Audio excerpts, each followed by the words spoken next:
موبيليس، معا نصنع المستقبل.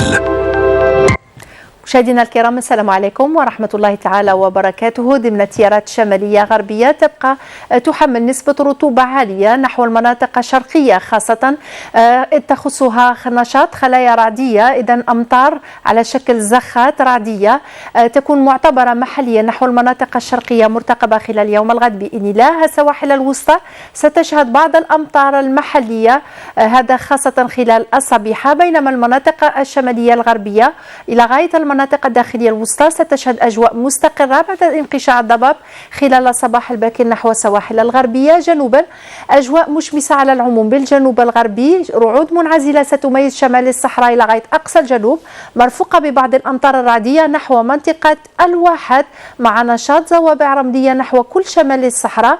الجنوب الشرقي هذه الرمال ستتصاعد إلى غاية الهضاب الوسطى والشرقية. للإشارة الرياح ستكون قوية على أغلب الهضاب الوسطى، منطقة الأوراس إلى غاية شمال الصحراء.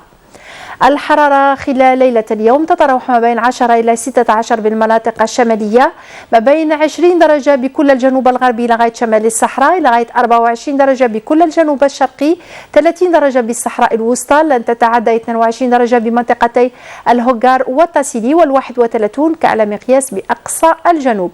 الحرارة القصوى خلال ظهيرة الغد تبقى تقارب المعدل الفصلي، لكن ستعرف بعض الانخفاض نحو المناطق الشرقية، تتراوح ما بين 18 إلى 20 درجة، تصل إلى 22 درجة بالمناطق الوسطى، في حدود 26 درجة بوهران، ترتفع إلى غاية 32 درجة بغليزان معسكر. جنوبا تقارب 33 درجة بورقلة بجانات، 35 درجة ببشار، ترتفع إلى غاية 41 درجة بالصحراء الوسطى، وال44 درجة كعلى مقياس كلما اتجهنا نحو أقصى الجنوب. البحر سيكون جميل نحو السواحل الغربية، قليل الاضطراب بالسواحل الوسطى، لكن مضطرب نحو السواحل الشرقية. هنا الرياح ستشتد لتقارب سرعتها 50 كم في الساعة، تأتينا ضمن تيارات شمالية غربية. عن وقت أو بالنسبة للأيام القليلة المقبلة، أقول خلال يوم الثلاثاء تبقى تشهد المناطق الغربية أجواء مستقرة على العموم بعد انقشاع الضباب خلال الصباح نحو السواحل. المناطق الوسطى تشهد سحب عابرة مرفوقة بأمطار محلية، تكون أحيانا رعدية بالمناطق الداخلية. الرياح أيضا ستكون قوية نسبيا نحو الهضاب الوسطى وكذلك الغربية. المناطق الشرقية تبقى تشهد أجواء غائمة على العموم مرفوقة بزخات من الأمطار الرعدية قد تكون معتبرة نحو السواحل. بالنسبة لشمال الصحراء والثورة إلى غاية منطقة الواحد تشهد بعض السحب السفلى مرفوقة بخلايا رعدية منعزلة نحو الثورة وشمال الصحراء، وبعض الأمطار الرعدية المحلية بمنطقة الواحد. يوم الأربعاء بإذن الله تبقى بعض الأمطار تخص محليا السواحل الوسطى والشرقية.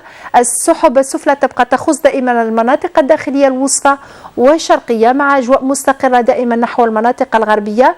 أجواء على العموم نفس الوضعية الجوية بالنسبة لكل المناطق الجنوبية طيلة الفترة الممتدة ما بين يوم الثلاثاء إلى غاية يوم الخميس، لكن خلال يوم الخميس السواحل الوسطى ستشهد من جديد بعض الأمطار الرعدية التي تبقى تخص دائما أيضا السواحل الشرقية خلال الظهيرة، وتكون أكثر اعتبار هذه المرة نحو المناطق الداخلية الشرقية، مع خلايا رعدية نحو الهضاب الغربية. درجات الحرارة تبقى مستقرة على العموم.